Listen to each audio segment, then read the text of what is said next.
শিখতেছেন বা নতুন বাইক কিনবেন, আসলে একটা বাইক কেনার পরে অনেক মেনটেন্যান্সের দরকার হয়, বাইকটাকে যত্ন করার দরকার হয়, রক্ষণাবেক্ষণের দরকার হয়। তো আজকে সেই বিষয়টা নিয়ে আপনাদের সঙ্গে একটু আলোচনা করব। আসলে কিভাবে আপনার বাইকটা যত্ন সহকারে ব্যবহার করলে দীর্ঘদিন ধরে খুব সুন্দরভাবে রাইড করতে পারবেন এবং আপনার বাইকটা দীর্ঘদিন ভালো থাকবে, সেই সম্পর্কে কিছু আলোচনা করব আজকে।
বন্ধুরা, যারা বিগিনার ভাই বন্ধু আছেন, নতুন বাইক চালানো শিখতেছেন বা নতুন বাইক কিনবেন,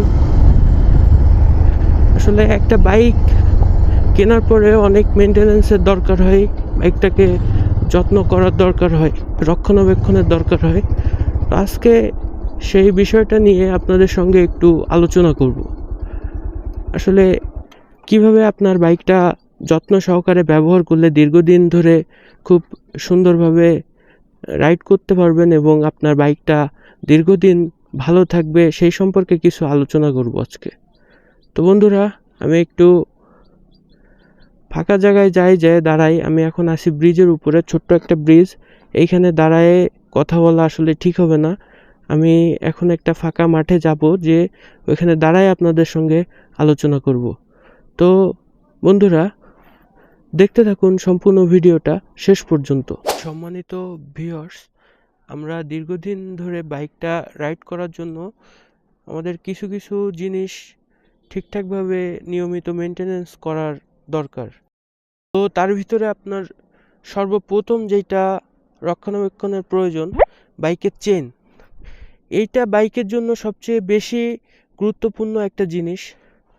তো আপনার এখন দেখা যাচ্ছে ম্যাক্সিমাম বাইকগুলাতে হচ্ছে আপনার এরকম নেকেড চেন দিয়ে থাকে বাইক কোম্পানিগুলা, যেহেতু এটা একটা স্টাইলিশ হচ্ছে আর কি, স্টাইলিশ একটা লুক দেওয়ার জন্য আর কি এরকমটা করে বাইক কোম্পানিগুলা। তো এইখানে সর্বপ্রথম হচ্ছে আপনার এই বাইকের যে চেনটা, এটা মেনটেনেন্স খুব সুন্দরভাবে করা উচিত।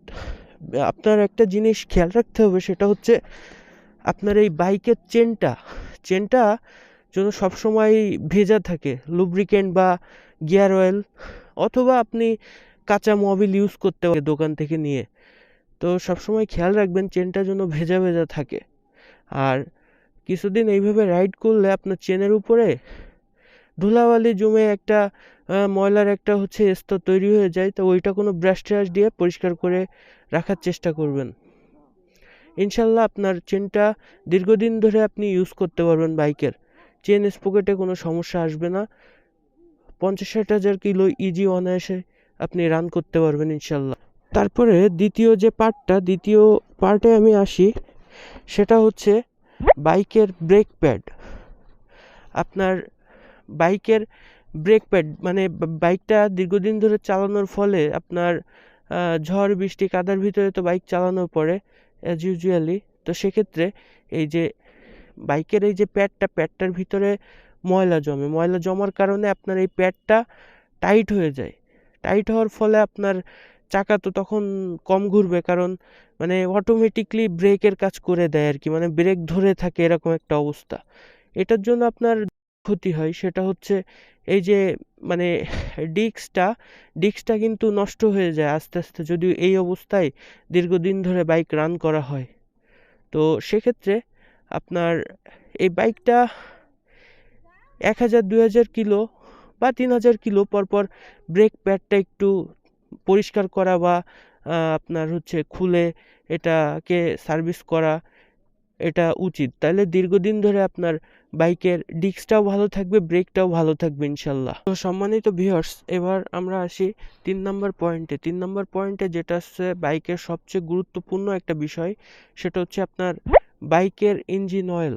তো বাইকের ইঞ্জিন অয়েল আপনার কত কিলো পরপর আসলে চেঞ্জ করা উচিত? বাইকের ইঞ্জিন অয়েল 1000 বা 1500 কিলো পরপর আপনার চেঞ্জ করা উচিত। কারণ একটা ইঞ্জিন অয়েল দীর্ঘদিন ধরে চালালে আপনার ইঞ্জিনটা নষ্ট হয়ে যাওয়ার সম্ভাবনা অনেক বেশি থাকে। কারণ ইঞ্জিন অয়েলটাই হচ্ছে বাইকের প্রাণ বলা গেলেও চলে। তো বন্ধুরা, আসলে আপনার বাইকের ইঞ্জিন অয়েলটা যখন চেঞ্জ করবেন, তখন আমারটা হচ্ছে কার্বোরেটর বাইক। তো কার্বোরেটর বাইকের ভিতরে কিন্তু আপনার হচ্ছে ইঞ্জিন অয়েল পাম্প থাকে। তো এই ইঞ্জিন অয়েল চেঞ্জ করার সময় আপনারা চেষ্টা করবেন যে ওই ইঞ্জিন অয়েল পাম্পটাকে পরিষ্কার করার জন্য।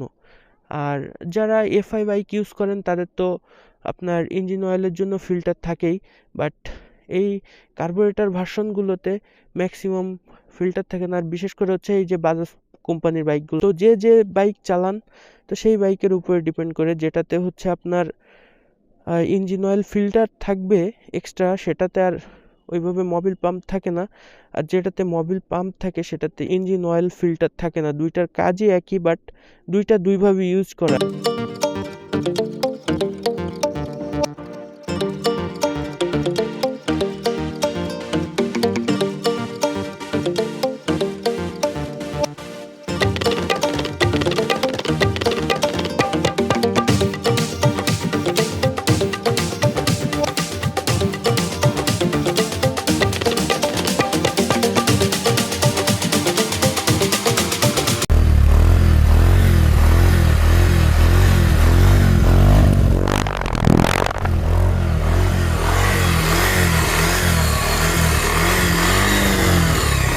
তো এই টিপসগুলো আপনারা মেনে চললে আপনাদের বাইকটা আপনি দীর্ঘদিন রাইড করতে পারবেন অনায়াসে। তো বন্ধুরা, ভালো লাগলে অবশ্যই আমার ভিডিওতে একটা লাইক দিবেন এবং ভিডিওটা ভালো লাগলে শেয়ার করবেন, কমেন্ট করবেন। তো চ্যানেলটিকে অবশ্যই সাবস্ক্রাইব করবেন যারা নতুন আমার ভিডিও দেখছেন। সবাইকে মোটোব্লগার আবদুল্লাহ ইউটিউব চ্যানেলের পক্ষ থেকে আন্তরিক শুভেচ্ছা। তো বন্ধুরা, সবাই সাবধানে রাইড করুন, সুস্থ ও সুন্দর থাকুন। দেখা হবে পরবর্তী ভিডিওতে। সে পর্যন্ত খোদা হাফেজ।